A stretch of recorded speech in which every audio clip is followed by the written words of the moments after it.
KPM. Hello, Assalamualaikum dan selamat sejahtera kepada anda semua yang sedang menyaksikan Road to Success SPM 2021 bersama dengan saya hari ini, Wani Keri. Apa khabar anda semua?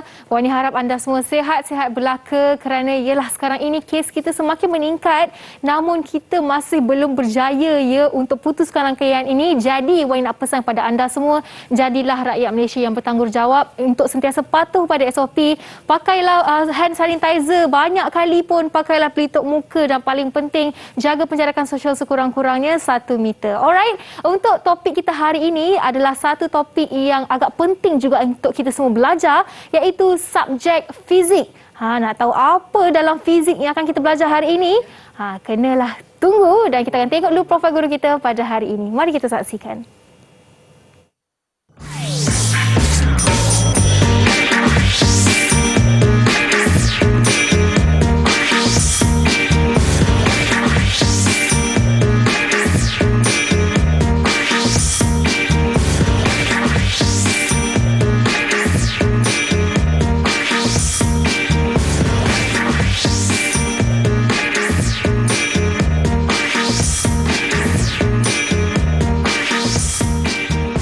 Kita persilakan guru kita Cikgu Nora Fizah dari SMK Air Merah Kulim Kedah. Assalamualaikum Cikgu, apa khabar? Waalaikumsalam Wani. Sihat ya Cikgu?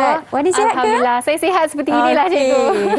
Okey, selamat datang ke studio Road to Success. Dan hari ini sebelum kita mulakan sesi pembelajaran kita, nak jugalah tahu apa sebenarnya akan kita belajar hari ini. Sebab Wani nampak Cikgu ada bawa hadiah lah untuk Wani ni. Kita nak belajar apa ni Cikgu hari ni? Ya, betul Wani, tu kita nak tunjuk sekejap lagi. Yang sebenarnya hari ni kita nak belajar tajuk gelombang bagi fizik tingkatan 4. Okey, tajuk ni Wani sebenarnya murid belajar dalam bab yang kelima dah. Daripada 6 bab. Alright, so kita akan belajar gelombang. Ya, betul. Wow, tu yang Cikgu bawa ini namanya apa Cikgu? Okey, yang itu kita panggil spring slinky. Spring slinky. Kan ada banyak nama budak-budak main. Ya, Cikgu ni memang childhood tapi saya tak pernah malah main yang besi punya Cikgu. Sesuatu yang lain daripada lain. Okey, kita nak tahu lebih apa yang akan Cikgu ajar hari ini. Tapi sebelum tu kita nak ajak Cikgu untuk pakai hand sanitizer lah. Ini dia. Okey, so saya Cikgu boleh pakai hand sanitizer. Okey, baik. Wani pun akan pakai sekali. Ini sebagai langkah berjaga-jaga sepanjang program ini dan Wani nak bagi tahu sepanjang program kita akan pakai pelitup muka sebagai langkah berjaga-jagalah. Dan sekarang ini kita nak berkenalan dengan anak murid Cikgu yang akan sama-sama dengan kita selama 1 jam ini. Jom kita bawakan semua pelajar Cikgu yang akan sama-sama join kita dalam Road to Success hari ini. Mari kita panggil mereka semua. Ada tak? Assalamualaikum, apa khabar semua? Sihat? Hai semua. Boleh unmute mic tu. Cakap hello. Jangan malu-malu. Hello. Okey. Tu dia. Kita nampak ada berapa pelajar di sini? Ada 6 pelajar. Jom kita nak perkenalkan nama mereka. Kita minta mereka perkenalkanlah diri mereka ya. Kita mulakan dengan Kuan Goi Ching. Dipersilakan. Kuan Choi Ching. Salam sejahtera, nama saya Kuan Choi Ching. Okey. Kuan umur berapa? 17 tahun ini. Alright. Seterusnya kita nak tanya Nurul. Okey, Hai, Nurul. selamat sejahtera. Nama saya Nurul Hasuna. Boleh panggil Hasuna. Hasuna. Okey, terus kita nak tanya Deva. Deva. Okey, dipersilakan Deva. Bagi tahu nama dan umur anda. Salam sejahtera, nama saya Dewa Sulaiman. Boleh panggil saya Dewa, saya umur 17. Alright, seterusnya kita nak tanya Pratiba. Hai, selamat sejahtera Cikgu dan Kak Wani. Ya, saya. Nama saya Pratiba Sudaga, boleh panggil saya Pratiba dan saya berusia 17 tahun. Ini dia antara seorang pengawas yang mewakili pengawas di sekolah ya. Seterusnya kita nak tanya Nias. Hai, Assalamualaikum dan salam sejahtera. Nama saya Nias Natasha binti Shazli. Boleh panggil Nias. Saya berumur 17 dan akhir tahun. sekali kita ada Mahdi. Silakan Mahdi. Assalamualaikum dan salam sejahtera. Saya Muhammad Mahdi bin Muhammad Syarul. Boleh panggil saya Mahdi. Alright, itu dia. Nampaknya semua anak murid cikgu dah perkenalkan diri mereka. Ya, betul. Dan kalau anda semua sudah bersedia untuk belajar dengan cikgu, make sure ada ni semua jawapan sebab kejap lagi cikgu nak tanya soalan kan? Ya, betul. Soalan mengenai gelombang. Betul. Dan jangan ke mana-mana kerana kita akan kembali dalam Road to Success SPM 2021 sebentar saja lagi.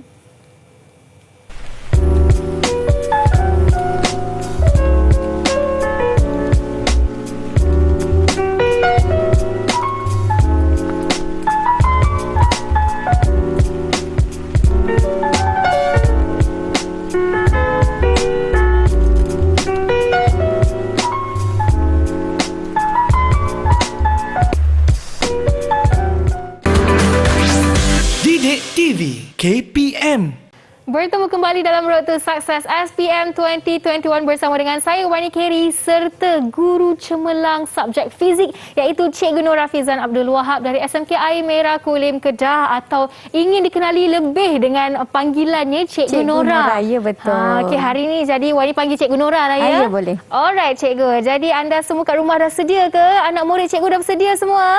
Kalau dah bersedia buat thumbs up macam ni. Okey. Nampaknya semua dah bersedia. Jadi kalau cikgu sudah bersedia, mari kita mulakan sesi pembelajaran kita hari ini. Dipersilakan cikgu. Okey, terima kasih Wani. So jadi hari ini seperti yang kita bagi tahu tadi, kita nak belajar tajuk gelombang. Okey, so cikgu tunjuk dekat sini. Okey, so ini adalah fizik tingkatan 4, bab 5 gelombang. Okey, daripada keseluruhannya murid yang akan belajar dalam tingkatan 4 ni ada 6 bab keseluruhannya. Jadi hari ini kita nak ulang kaji semula lah. Okey. So sebelum kita terus kepada konten, kita tengok dululah sedikit pengenalan. Okey.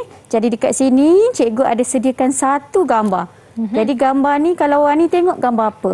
Kat sini Kalau biasa saya ni. tengok, ini adalah instrumen muzik cikgu. Okey, instrumen muzik. Tapi apa kaitan dengan tajuk kita hari ni? Kita minta student jawab boleh? Boleh. Jom kita tanya. Okey. So siapa nak jawab? Boleh angkat tangan. Siapa nak jawab soalan pertama dari cikgu ni? Awal dah tanya soalan. Okey. Tak ada siapa angkat tangan. Cikgu kena pilih lah cikgu. Nak pilih. Sebagai Jadi, permulaan. Sebagai permulaan nak pilih, kita pilih Kuan. Kuan. Boleh Kuan? Boleh cikgu. Okey. So apa yang kamu rasa kaitan alat muzik ni dengan tajuk yang kita nak belajar hari ni?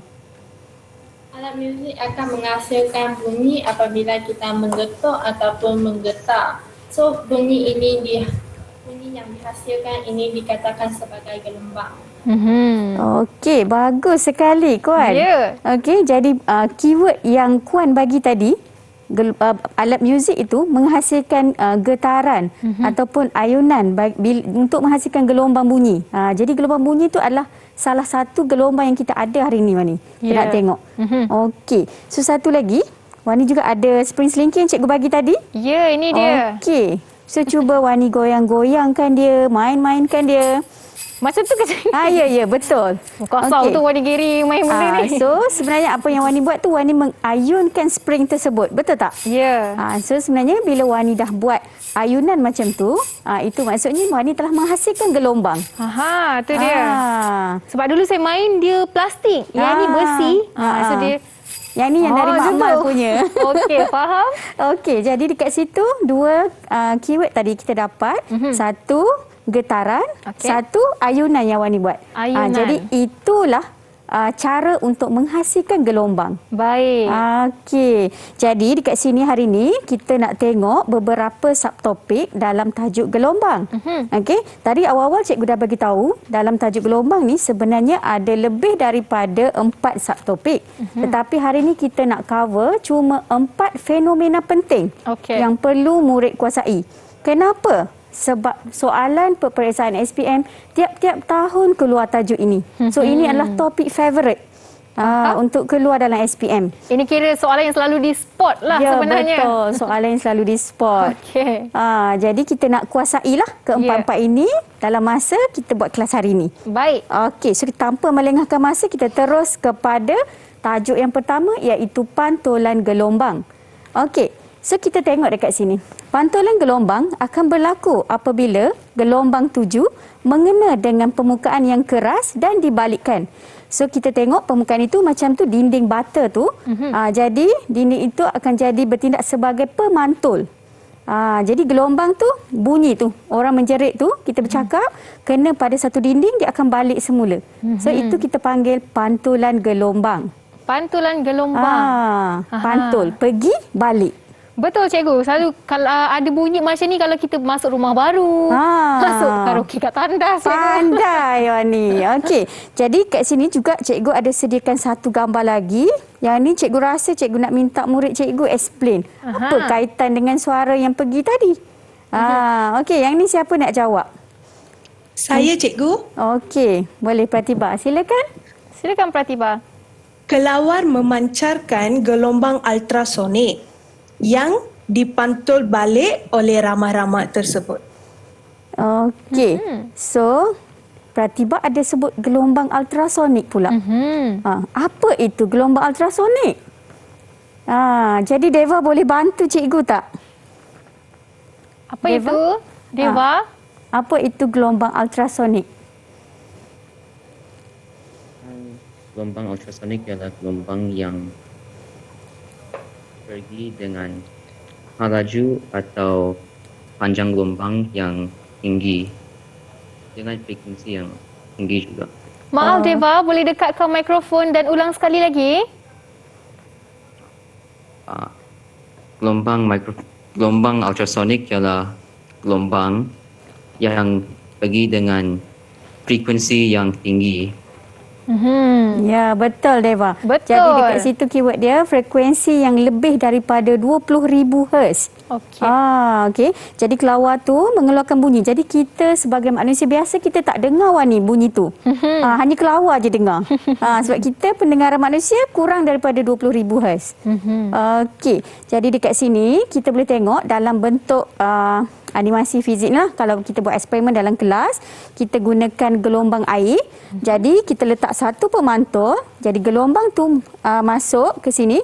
Yang Wani nampak warna pink ni. Okey, gelombang 7. Jadi dia akan dipantulkan ke bawah. Jadi ciri-ciri yang kita boleh tengok dekat sini. Okey, cikgu tunjuk dekat jadual di sebelah. Okey, sudut 7 sentiasa sama dengan sudut pantulan. Kita boleh tengok dekat sini. I dengan R itu sama besar. Jadi untuk pantulan dia sentiasa sama. Okey.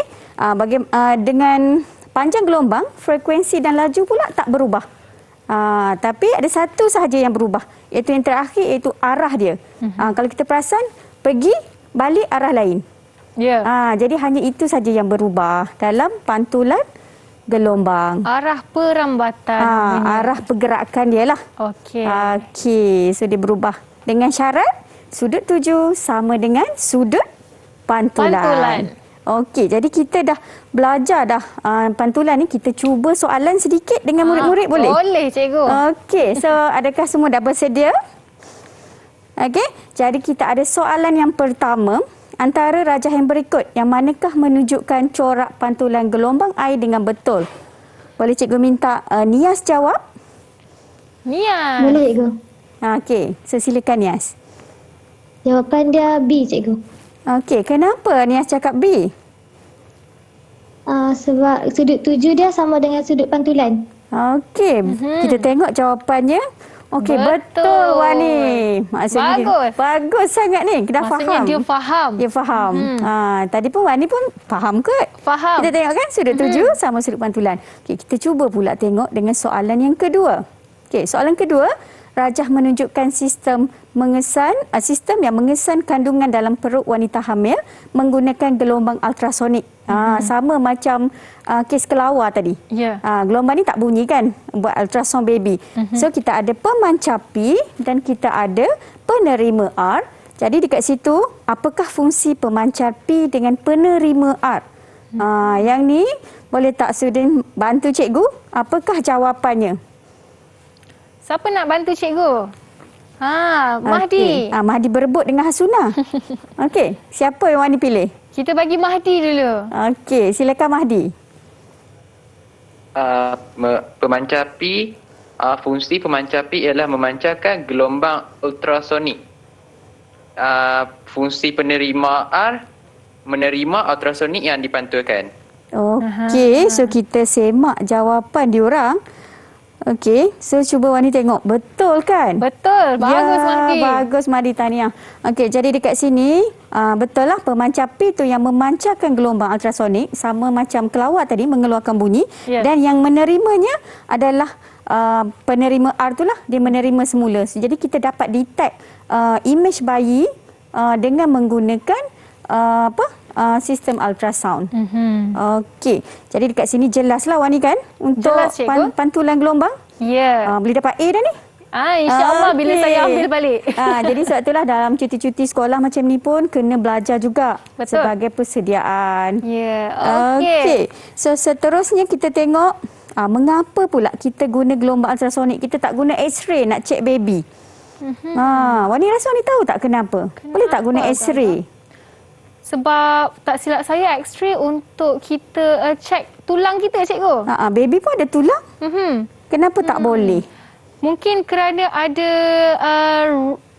radiasi yang dihasilkan itu, cikgu. Okey. So kita tengok jawapan Wani ya. Jawapan Wani hampir tepat. Pandai ni. Masih ingat lagi yang fizik dulu ya. Saya tak ambil fizik, cikgu. Oh, tak ambil fizik tapi pandainya. Kita macam belajar dari kawan-kawan lah. Tapi kita juga belajar dari kita punya kehidupan seharian kan. Betul. Pernah ke hospital. Okey, jadi betul. Gelombang ultrasonik ni dia kita guna gelombang ultrasonik untuk bayi. Kita tak guna sinar X sebab sinar X ni berbahaya. Dia berfrekuensi tinggi. Jadi apabila dia berfrekuensi tinggi, dia boleh menyebabkan mutasi, kecacatan pada bayi tersebut. Bila dilahirkan nanti bayi tu cacat. Jadi kita tak nak yang tu berlaku. Okey. Jadi kat sini kita dah belajar kepentingan fenomena pantulan gelombang. Okey, so itu aplikasi dalam kehidupan seharian. So kita dah faham subtopik pertama, kita terus ke subtopik kedua. Boleh, cikgu? Boleh? Boleh. Okey. Jadi dekat sini untuk subtopik kedua, kita akan tengok fenomena pembiasan gelombang. Jadi kita nak tengok apa beza tadi pantulan. Sekarang pembiasan. Pembiasan? Pembiasan tu apa dalam bahasa Inggeris, cikgu? Refraction of wave. Refraction. Okey. Okey, so biasanya kalau Wani tengok, kalau Wani pergi minum, guna straw, letak straw di dalam air. Apa nampak pada image straw tersebut? Nampak straight sama ke bengkok? Nampak straight sama. Ya ke? Tak kalau pernah perhati straw minuman? Straw minuman yang berada di dalam air tu. Oh, kalau kita tengok dari luar. Dari luar. Oh, dia tak straight, cikgu. Dia jadi lain sedikit. Ya, dia nampak macam bengkok kan. Jadi itu yang kita kata fenomena pembiasan gelombang. Gelombang cahaya lah yang Wani guna untuk melihat tu. Itu adalah pembiasan gelombang. Jadi dari segi fiziknya, kita akan kata maksud pembiasan gelombang ialah perubahan arah perambatan gelombang yang disebabkan oleh perubahan laju gelombang tersebut, iaitu apabila merambat dari satu medium ke medium lain. Okey, macam contoh, cikgu ada gambar dekat sini, air laut tu, di tengah-tengah laut itu adalah air laut yang sangat dalam. Jadi kalau dekat tepi ni dah cetek. Betul. Jadi daripada kawasan air dalam ke kawasan air cetek, kita nampak dia punya gerakan rambatan gelombang membengkok tu, nampak kan? Nampak.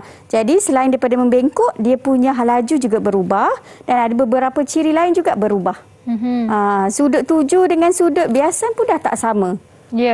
So berbeza dengan pantulan gelombang tadi. Okey. Jadi dekat sini kita boleh tengok ciri-ciri gelombang. Okey. Cikgu sediakan dua dekat sini, dua kes, iaitu daripada yang pertama di sebelah sana, kawasan air dalam ke kawasan air cetek. Contohnya kalau kita dari tengah lautan, kita nak menuju ke tepi pantai. Okey. Jadi di tengah kawasan air dalam sana, biasanya sudut tuju dia lebih besar berbanding sudut di tepi yang kawasan cetek. Okey. Tetapi sebaliknya, kalau dari cetek kepada dalam, okey, mestilah sudut tuju lebih kecil daripada sudut biasan. Sudut tuju tu kita boleh nampak dari segi yang sudut tu lah, yang kita nampak dengan garis normal tu. Okey. So panjang gelombang pula, kalau daripada kawasan dalam ke cetek, dia berkurang. Okey. Kalau daripada kawasan cetek ke dalam, dia bertambah. Yang ini macam mana murid boleh tengok panjang gelombang daripada gambar ini? Boleh tengok bentuk ombak tu. Kalau kita nampak dekat tepi pantai ombak kan? So ada satu ombak datang, dua ombak datang. So jarak antara satu ombak ke satu ombak tu kita panggil panjang gelombang. Oh, So Wani boleh tengok dekat gambar tu, garisan-garisan tu merujuk kepada panjang gelombang. So nampak yang sebelum tu besar kan? Ya. Yang selepas Kecil. kecil. Jadi panjang gelombang akan berkurang. Macam Faham? mana? Faham? Faham, cikgu? Murid-murid cikgu di sana boleh faham ke tak? Mesti mereka lagi faham daripada saya, cikgu. Saya mereka sedang belajar benda tu. Kalau faham, thumbs up dekat cikgu. Thumbs up semua. Okey, bagus. Okey, so seterusnya untuk frekuensi dia tak berubah. Sebab apa tak berubah? Kita menggunakan medium yang sama. Okey, dan laju gelombang berkuranglah daripada di tengah lautan tadi, kawasan dalam ke tepi dia akan berkurang. Okey, macam ombak lah. Ombak di tengah lautan sangat laju. Betul. Laju dia. Tapi bila kita dah ke tepi dia kurang laju. Jadi dia berkurang. So arah perambatan juga dibias mendekati normal. Okey, mendekati normal ni. Garisan biru tu nampak yang pink tu dekat. Kalau yang ni dia pergi jauh. Betul. Okey. Jadi itu yang kita nak belajar dalam pembiasan gelombang. Okey, so kita uji dengan soalan. Soalan ketiga cikgu hari ini. Okey. So rajah menunjukkan perambatan gelombang air dari kawasan P ke Q yang berbeza kedalaman. Okey. So laju gelombang pada P ialah 18 cm per saat. Okey. So dia kata tentukan apakah laju pada Q. Jadi dekat sini kita ada PQ. Wani ingat tak yang cikgu ajar tadi? Jarak antara gelombang tu. Kalau jaraknya jauh-jauh, panjang gelombangnya? Panjang gelombangnya Besar. besar. Maksudnya dia kawasan? Dalam. Yes, pandai. Dah boleh exam sekali dengan murid-murid dah ni. Saya cuba, cikgu. Okey, jadi untuk menyelesaikan soalan ini, boleh tak cikgu nak minta anak murid cikgu share kepada semua orang apa 3 langkah utama yang kita perlu buat untuk jawab dengan tepat soalan ni? Siapa nak jawab? Siapa nak berkongsi? Pratibha. Saya, cikgu. Untuk selesaikan soalan ini, langkah yang pertama yang perlu diambil adalah senaraikan maklumat-maklumat yang diberi dengan simbolnya. Seterusnya, kita perlu mengenal pasti dan tulis formula yang harus digunakan. Dan akhirnya, kita perlu gantikan maklumat yang dicari dalam formula dan lakukan perhitungan seperti biasa. Okey, terima kasih Pratibha. Okey, jadi tengok dia dah tahu dah cikgu dia punya step. Cikgu cakap ikut nak kira mesti buat macam ni. Kalau tak buat macam ni tak dapat jawapan yang betul. Okey? Jadi untuk soalan pengiraan memang cara inilah murid-murid boleh gunakan. Tak kira untuk tajuk apa pun. So kalau untuk soalan pengiraan kita ada 3 langkah yang boleh membantu. So langkah pertama tadi Pratibha kata senaraikan semua maklumat yang ada dengan simbol. Jadi dekat sini cikgu dah bantu kawasan dalam tadi seperti Wani beritahu P tadi dalam kan? Ya. Dalam lambda 1 merujuk kepada panjang gelombang kawasan P 3 cm. So Q 1.5. So betul lah panjang dalam kawasan P tu.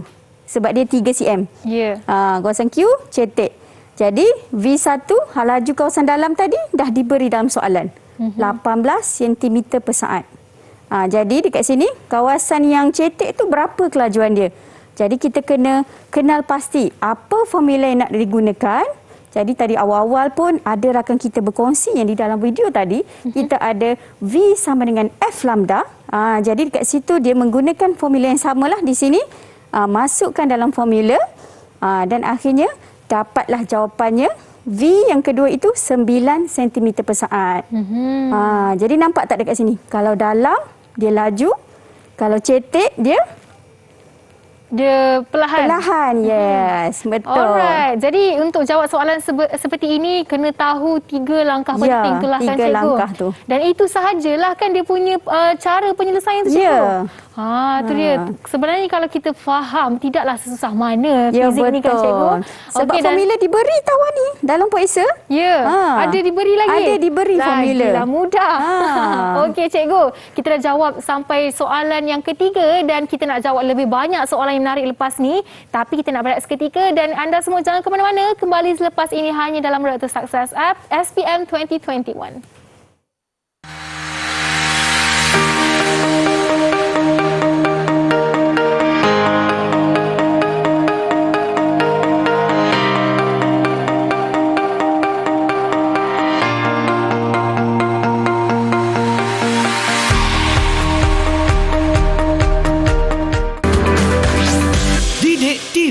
KPM.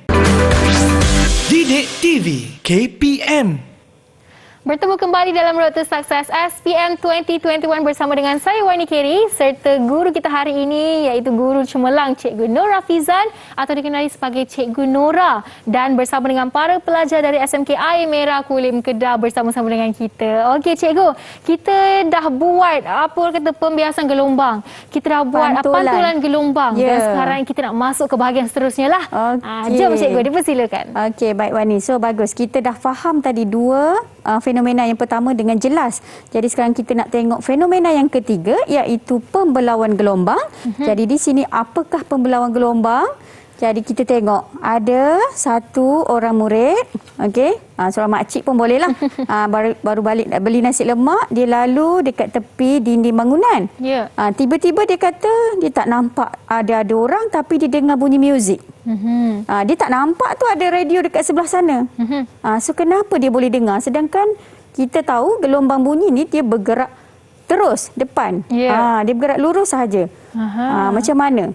Jadi yang inilah yang dikatakan pembelauan gelombang. Okey, pembelauan gelombang ialah penyebaran gelombang apabila melalui satu celah atau satu halangan. Jadi dekat sini kita boleh tengok pada gambar ni bunyi tu telah disebarkan ke sebelah sini. Yang makcik tu lalu di sini. Jadi dia boleh dengar dengan jelas. Okey. Jadi dekat sini cikgu juga sediakan satu gambar lagi. Jadi yang ni kita boleh tengok Wani nampak itu air laut tadi kan? Yang masuk ke kawasan yang sempit. Betul. So kawasan sempit itu adalah celah lah. Dekat sini. Jadi apabila masuk, gelombang 7 masuk. So dia bila masuk celah ni, tengok dia dah berubah corak dia. Tadi dia masuk lurus. Sekarang dia dah membulat. Jadi apa yang Wani perasan? Saya perasan dia mula berubah bila ada halangan di tengah-tengah itu. Ya, betul. Okey, jadi itulah pembelauan gelombang. Apabila gelombang itu melalui celah atau halangan, dia akan tersebar. Jadi bila dia tersebar, nampak dia punya arah pun telah berubah. Ya. Okey. Baik. Jadi dekat sini kita tengok satu animasi lah yang cikgu buat. Nampak ni. Dalam kelas kita tunjuk yang ni sebab kita tak nampak air laut ni masuk ni berubah. Ya, tak nampak dia bergerak macam mana. Kita tak nampak. Jadi kita nampak gambar tadi pun statik kan. Ya. Murid-murid pun nampak kan. Okey. Jadi kita nampak sebelum dengan selepas. So boleh tak cikgu nak tanya seorang? Apa yang kamu nampak beza sebelum dengan selepas? Panjang gelombang dia macam mana? Siapa nak jawab? Siapa nak cuba? Mungkin Deva nak cuba panjang gelombang. Deva dah angkat tangan. Panjang gelombang dia sama. Sama. Wani nampak sama kan? Sama, cuma bentuk je berbeza. Bentuk berbeza, betul. Jadi dekat sini kita boleh tengok kesimpulan yang cikgu buat di sini. Kalau untuk pembelauan, panjang gelombang tak berubah. Okey, frekuensi juga tak berubah. Sama juga dengan kelajuan tadi pun tak berubah. Yang berubah hanyalah amplitude dia, iaitu berkurang. Amplitude ni kita boleh tengok macam contoh kalau di tepi pantai tu, di tengah laut, ombaknya tinggi. So amplitude dia tinggi. So bila dia menghampiri ke tepi, yang gambar pertama tadi tu, dia akan jadi lebih rendah. Berkurang. Jadi amplitude dia tu berkurang dan arah perambatan dia tadi masuk satu, sekarang bila dah selepas pembelauan dia akan pergi banyak arah. Jadi pembelauan ada dua ciri yang berubah. Okey, jadi dekat sini cikgu juga letakkan faktor-faktor yang mengubah corak pembelauan. Jadi ada dua faktor utama iaitu celah yang terlibat dengan panjang gelombang tersebut. Okey, so kita tengok kalau celahnya lebar, okey, kalau celahnya lebar selepas pembelauan dia macam kurang bentuk membulat tu. Kalau luas kawasan tu, dia nak masuk tu luas, so dia masih macam kekal sama je. Tapi kalau dia masuk kawasan sempit, baru dia jadi bulat-bulat tadi. Ni kan boleh nampak dengan jelas. Okay, so untuk ciri yang kedua, panjang gelombang tu. Kalau panjang gelombang pendek tu rapat-rapat. So kalau selepas masuk celah, dia macam tak nampak efek dia. Tapi kalau kita gunakan panjang gelombang yang lebih besar, maka kita akan dapat corak dia tu lebih ketara. Lebih ketara lah corak dia. Boleh? Baik. Boleh. Murid di talian pun faham ni semua? Faham? Okey. Semua okey ya? Okey, jadi Alright. kalau faham kita test diorang dengan soalan.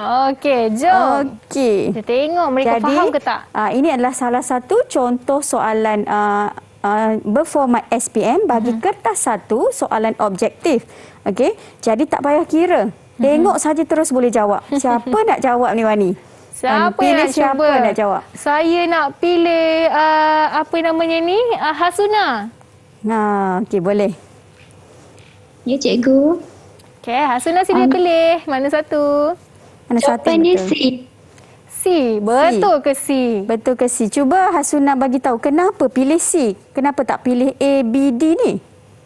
Sebab corak pembelawan gelombang dapat dilihat dengan lebih ketara. Betul. Wani, kita Betul. tengok corak tu nampak membulat kan? Betul? Jadi betul ke tak? Ya, betul. Ya, betul. Saya pun cuba jawab dalam hati tadi, cikgu. C. Wow, tahniah untuk Wani juga. Nampaknya memang betul-betul memahami tajuk gelombang hari ini. Betul, cikgu. Okey, jadi ini soalan objektif. Kita pergi ke pula soalan yang jenis kena menulis, subjektif. So, soalan contoh 5. Okey, kita ada 2 rajah. Rajah 1 tu, kalau Wani boleh tengok, okey, murid-murid juga boleh tengok, panjang gelombang dia tu kecil sikit kan?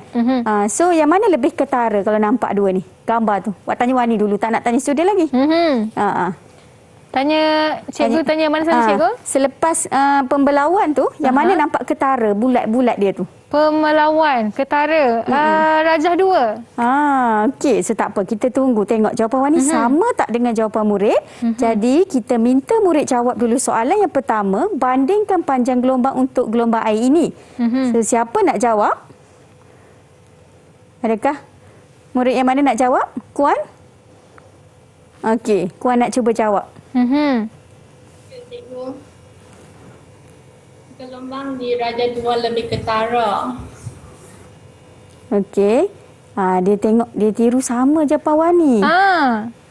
Tak aci ni. 2 markah ni. Bagi jawapan jawapan lain ada tak? Wani dah dapat tadi markah tu. 1 markah? 1 markah. 1 markah yang kedua? Cuba banding yang sebelum dengan selepas pembelawan. Di Raja 1, pembelawan dia panjang gelombang dia sama. Okey, so kita tengok jawapannya. Ya, betul. Jawapan yang pertama tu, lambda sebelum. Lambda tu adalah simbol bagi panjang gelombang. Okey, jadi panjang gelombang sebelum sama dengan panjang gelombang selepas. Dan jawapan yang kedua tu yang Wani bagi tadi. So, Wani dapat markah juga. Ya, Okey. 1 markah. 1 markah untuk Wani, 1 markah untuk Kuan. Ya. Okey, so yang kedua, kita nak bandingkan corak gelombang air pada rajah 1 dan rajah 2. Jadi, yang ni kita dah bandinglah awal-awal tadi. Wani pun dah bagi tahu jawapan. Corak yang dalam rajah 2 ni lebih ketara. Okey, so berdasarkan jawapan ni murid kena tulis satu hubungan. Jadi dekat sini dalam SPM dia kena menggunakan ayat seperti inilah. Okey, semakin bertambah saiz gelombang itu, maka semakin ketaralah corak pembelawan. Okey, jadi kita terus awal ni ke fenomena yang keempat. Baik. Interference gelombang. Interference gelombang. Jadi untuk interference gelombang, okey, kita boleh tengok gambar dekat sini ada 2 pemancing sedang memancing. Dia membaling pada waktu yang sama, tetapi ombak dia tu bertindih. Wani boleh nampak dengan jelas? Ya. Bertindih. Jadi dekat sini kita kata interference itu ialah superposisi 2 atau lebih gelombang dari 2 sumber yang koheren. Koheren tu maksudnya sumber tu sama frekuensi dan sama fasa. Okey, jadi dekat sini bila bertindih, kalau kita tengok sebenarnya dia ada 2 jenis. Interference membina apabila puncak bertemu puncak menghasilkan 2 puncak yang double. Okey. Jadi kat sini kalau puncak bertemu lembangan maka dia akan menjadi interference memusnah. Dekat situ. So ada 2 jenis interference lah. Kalau contoh interference membina ni biasanya kalau cakap perlahan, 2 orang bercakap so jadi lagi kuat suara dia. Itu interference membina. Okey. So kita tengok untuk interference ni murid kena menguasai inilah. Okey, kalau untuk soalan pengiraan ke soalan pemahaman. Okey? Jadi dekat sini dia perlu tahu formula lambda sama dengan AX per D, di mana lambda tu panjang gelombang, A adalah jarak antara 2 sumber koheren, X adalah jarak antara garis antinod ke antinod ataupun nod ke nod dan D adalah jarak dari sumber ke skrin. Jadi kita terus kepada soalan lawan ni. Okey, boleh.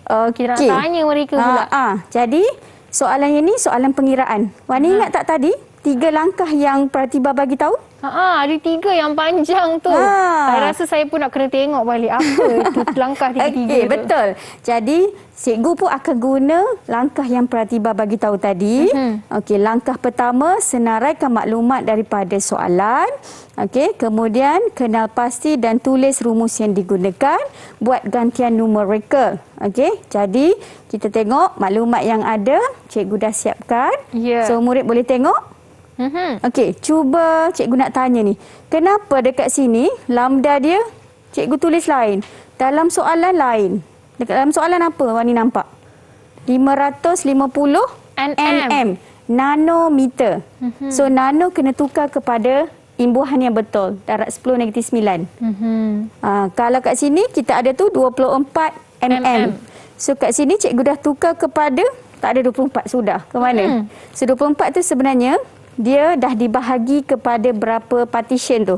Kita nak ambil satu partition je. Okey, so 24 bahagi dengan 5. 5, maka kita dapat 4.8 darab 10 - 3.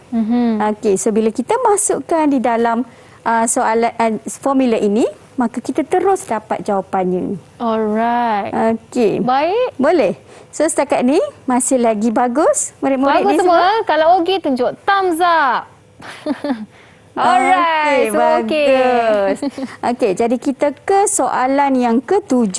Okay, dapat yang ni jawapan B tadi. Okey, soalan ke-7 kita nak bandingkan. Soalan yang sama macam tadi untuk interference, tetapi kita nak compare. So dia soalan ini minta kita compare beberapa perkara, iaitu jarak antara dua celah ke skrin. Jarak antara dua celah ke skrin ini 2 meter, ini 6 meter. Jadi kalau nak compare, kita terus tulis jawapannya. Yang rajah 10.1 ni kecil daripada 10.2. So murid boleh menggunakan simbol, boleh menggunakan ayat. Okey? Kalau nak guna simbol, pastikan ada yang arrow tu je. Yang arrow tu pun boleh. Ataupun boleh juga guna ayat penuh. Kalau kita nak buat ayat penuh, kita baca apa? 10.1 kurang daripada 10.2. Ya. Jadi yang kedua, kita ada yang colour purple tu. Jarak antara dua pinggir cerah berturutan. So nampak ni, cerah dengan yang berturutan ni, yang ni dengan yang ni. So yang mana? Nampak yang ni macam kecil sikit. Ya, betul. Yang ni besar sikit. Jadi kalau nak banding, 10.1 pinggir cerah 10.1 lebih kecil dari 10.2. Betul Wani. So murid-murid di talian cikgu rasa dah tercabar dah ni. Kak Wani belajar fizik hari ni dah boleh jawab. Okey, tengok seronok dia orang tengok Kak Wani pun faham. Ya, saya pula yang menjawab soalan hari ni.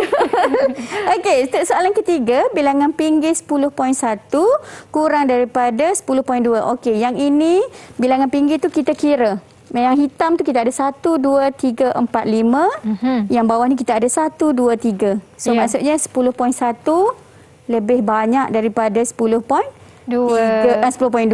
Okey. Bagaimana pula dengan lebar pinggir? Kita nak murid lah jawab pula Wani. Ya, boleh cikgu. Kita je pandai ni. Okey, so siapa nak jawab? Siapa nak cuba tu? Okey. Mahdi, dipersilakan. Lebar pinggir 10.1 lebih kecil daripada 10.2. Dia nampak ni lebar tu, saiz tu. Ya. Okey, jadi kita tengok. Betul. Alright. Betul Mahdi. So kita dah menjawab semua soalan yang diminta kan cikgu? Ya, betul. So kita dah sampai soalan contoh nombor 7 ni, dan semestinya lepas ni ada lagi banyak kita nak belajar dengan cikgu ni, tapi sekarang ni Kak Wani nak bagi anda rehat dulu lah. Rehat cukup-cukup. Untuk selepas ini akan bersama dengan Cikgu Nora hanya dalam Road to Success SPM 2021.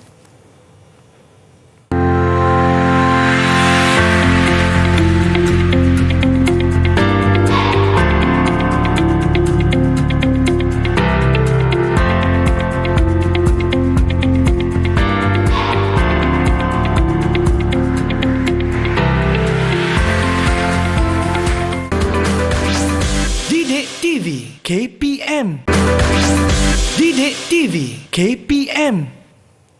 Bertemu kembali dalam Road to Success SPM 2021 bersama dengan saya Wani Keri serta guru cemerlang fizik Cikgu Nora Fizan atau dikenali sebagai Cikgu Nora, dan kita bersama dengan 6 pelajar dari Sekolah Menengah Kebangsaan Air Merah Kulim Kedah. Baik, kita dah sampai ke segmen yang terakhir ni Cikgu untuk buat soalan yang lebih susah semestinya. Ya, betul. Jom kita nak buat soalan kita. Dipersilakan. Okey, so seterusnya ni kita nak tengok soalan yang paling mencabarlah untuk murid, di mana soalan ini berada dalam kertas 2 bahagian B. Okey, jadi murid kena menjawab di dalam test pad. Soalan ni kena tulis balik. Okey, jadi soalan ni menunjukkan Rajah ada sebuah dewan lama. Okey, so murid-murid ni sekarang hari ni dia kena jadi jurutera. Kena mereka bentuk dewan sekolah yang baru untuk menambah baik sistem bunyi supaya sesuai untuk pelbagai aktiviti dan event-event besar. Jadi sebagai seorang jurutera, murid kena menggunakan pengetahuan dalam sifat-sifat gelombang yang kita belajar tadi.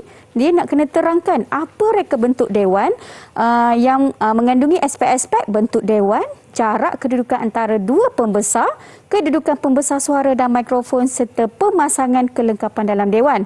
Jadi dekat sini dengan menjawab soalan ini terus dapat 10 markah. Banyak tu Cikgu. Betul. Jadi dekat sini kita tengok penyelesaiannya, murid kena buat dalam bentuk jadual. Okey, tetapi dia sebenarnya bukan wajib jadual, tapi cara ini mudah untuk murid jawab dan mudah untuk cikgu semak.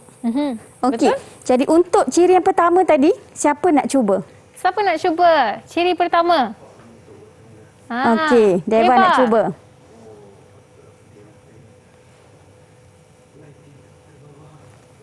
Ya, Dewan. Bentuk dewan berbentuk auditorium. Okey, bentuk dewan bentuk auditorium. Kenapa pilih jawapan tu? Kerana bentuk auditorium berbentuk luas. Bunyi itu boleh sebar dengan baik. Semua orang boleh dengar. Okey. So kita tengok jawapannya Wani. Dewan berbentuk kubah dom segi 4. Betul lah, luas, berbentuk auditorium. Sebab kita pilih tu adalah untuk mengurangkan pantulan gelombang. Event besar kan? Betul. Nanti bunyi tu bising, jadi kita nak kurangkan pantulan tersebut. Okey, untuk ciri kedua, tadi kita ada jarak antara dua pembesar. Dua pembesar suara. Dua pembesar macam sejarah pula. Okey, so dua pembesar biasa kalau kat dewan kita boleh nampak satu kat hujung sana, satu kat hujung sana. So dia letakkan jauh jarak dia tu. Sebab apa? Kita nak jarak antara dua bunyi kuat berterutan tu lebih rapat. Jadi murid-murid yang dengar dekat depan tu dia akan dapat ramai orang yang dengar bunyi yang kuat. Tadi interferen membina tadi. Ya, betul. Bila jauh kiri dan kanan. Ya. So kita nak rapatkan supaya ramai orang boleh dengar. Okey, ciri yang ketiga. Boleh Nias bagi Nias? Boleh. Kedudukan pembesar suara dengan mikrofon.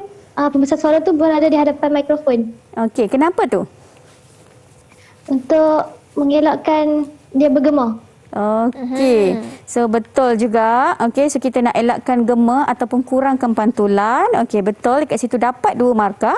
Okey, 2 markah seterusnya adalah dari segi kedudukan pembesar suara dan mikrofon tadi yang macam Nias bagi. Okey. Tiada gema, elakkan bunyi bising hingar, dan 2 markah terakhir tu adalah banyak sikit pilihan jawapan yang murid boleh pilih. Okey, so dekat sini pemasangan kelengkapan dalam dewan, sama ada nak pasang langsir boleh, pemaidani boleh, dan penyerap bunyi pun boleh. Okey, jadi dekat sini apa reason dia ni kita nak pasang hiasan-hiasan ni? Boleh siapa bagi? Pratiba? Untuk menyerap gelombang bunyi. Okey, macam Kuan pun nak cuba tu. Silakan Kuan. Mengurangkan pantulan gelombang. Mengurangkan pantulan gelombang. Okey, so sebenarnya kedua-dua jawapan Pratiba dan Kuan adalah tepat sekali. Ya. Okey, so jadi dekat sini dengan menjawab dalam bentuk jadual, so murid dah boleh dapat 10 markah. Betul. Jadi bukan susah kan fizik kan? Senang je sebenarnya Cikgu kalau kita tahu setiap step tu. Ya, betul. Jadi hari ini sebenarnya kita dah belajar keempat-empat fenomena dalam gelombang ini. Jadi cikgu dah sediakanlah sedikit gambar merujuk kepada aplikasi dalam kehidupan seharian. Kalau pantulan tu, Wani boleh tengok apa tu? Itu adalah sistem sonar. Ya. Dia pantau ke dalam laut dan terima semula. Kalau pembiasan pula untuk mencari kawasan yang sesuai untuk dijadikan pusat peranginan. Kita nak tengok tadi kawasan kurang Kurang dia punya tenaga tadi, gelombang tu. Okey, kemudian untuk pembelawan, gajah tu muncul dia sempit ke besar? Muncung? Sempit? Sempit. Jadi, bila muncul sempit tadi, ingat tak? Kalau pembelawan, gelombang melalui celah yang sempit, corak dia akan lebih ketara, lebih membulat. Jadi, gajah tu bunyi dekat satu tempat, satu hutan boleh dengar. Ya, okey. So, maksudnya gajah juga menggunakan konsep pembelawan gelombang. Okey, dan yang terakhir kita telah tengok tadi interference. Okey, kat sini cikgu letakkan contoh yang ramai orang guna sehari-hari sekarang ni. Nak belajar online, PDPR, pakai headphone. Jadi sebenarnya kita nak dia ada anti noise cancelling system. Maksudnya kita nak ada interference memusnah. Jadi dekat situ bunyi-bunyi bising kat luar tu murid tak dengar. Jadi dia boleh fokus pada pelajaran yang kita belajar hari ini. Ya, setuju cikgu. Okey, nampaknya sebenarnya fizik ni memang ada kaitan dengan kehidupan seharian kita sebenarnya. Ya, betul. Dan kalau tidak silap saya cikgu, kita bercakap, kita menyanyi, kita menjerit pun mengeluarkan gelombang kan cikgu? Ya, betul. Itulah dia. Jadi hari ini kita dah belajar pelbagai benda yang menarik dengan cikgu Nora. Itulah dia. Memang patutlah cikgu mendapat gelaran guru cemerlang sebab cikgu ajar saya hari ni pun saya dah faham cikgu. Alhamdulillah, saya rasa macam kenapalah saya tak ambil fizik dulu ya cikgu. Okey, mungkin cikgu boleh bagi sedikit rumusan dan kata-kata semangat untuk anak cikgu yang akan mengambil subjek ini untuk SPM nanti cikgu. Okey, so terima kasih Wani. Okey, jadi cikgu haraplah segala apa yang kita kongsikan hari ini, apa yang kita belajar hari ini, murid boleh ulang kaji, gunakan masa dengan sebaiknya waktu cuti ini.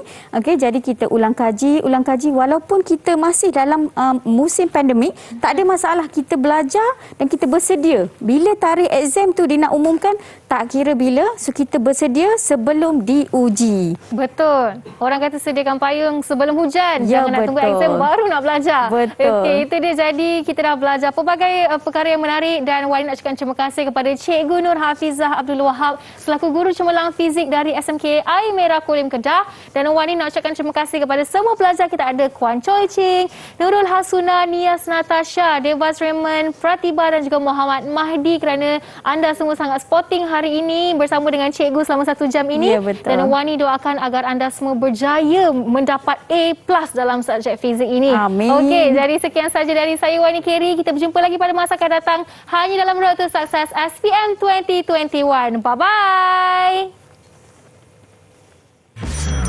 Didik TV KPM. Okey, salam sejahtera. Nama saya Krishnamurti Subramaniam. Saya ialah waris kepada Devas Raymond dari Sekolah Menengah Kebangsaan Air Merah. Dan anak saya ni dia akan menduduki SPM 2021 tahun ini. Jadi pesanlah harapan saya seperti mana dengan ibu bapa yang lain, supaya semua anak-anak kita akan mendapat keputusan yang paling cemerlang.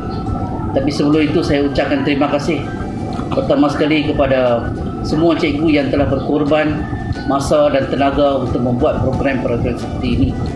Jadi saya mengambil peluang ini untuk mengucapkan selamat maju jaya dan selamat berusaha. All the best. Assalamualaikum. Saya ibu kepada calon SPM 2021 Nur Ainul Fatihah binti Muhammad Hafiz Zaidi daripada SPK Air Merah Kulim Kedah.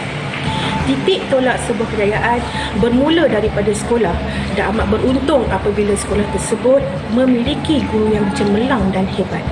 Mama mendoakan kakak dan kawan-kawan mendapat keputusan yang cemerlang dalam SPM nanti. Ingat kakak, ilmu adalah penentu segala-galanya dan SPM adalah penentu masa depan kakak. Buatlah sehabis yang baik untuk membalas jasa dan keringat guru yang tak berhenti mencurahkan ilmu kepada pelajarnya. Dan yang paling penting, jangan lupa berdoa kepada Allah SWT. Assalamualaikum dan selamat sejahtera. Saya Puan Faizah binti Arifin kepada anak saya yang akan menduduki SPM tahun 2021 dikala negara kita dilanda wabak COVID-19. Diharap beliau dapat memberi tumpuan kepada pelajaran, ikuti PDPR sebaik mungkin, ulang kaji pelajaran dan jangan lupa berdoa agar cemerlang dalam SPM 2021. Sekian, terima kasih.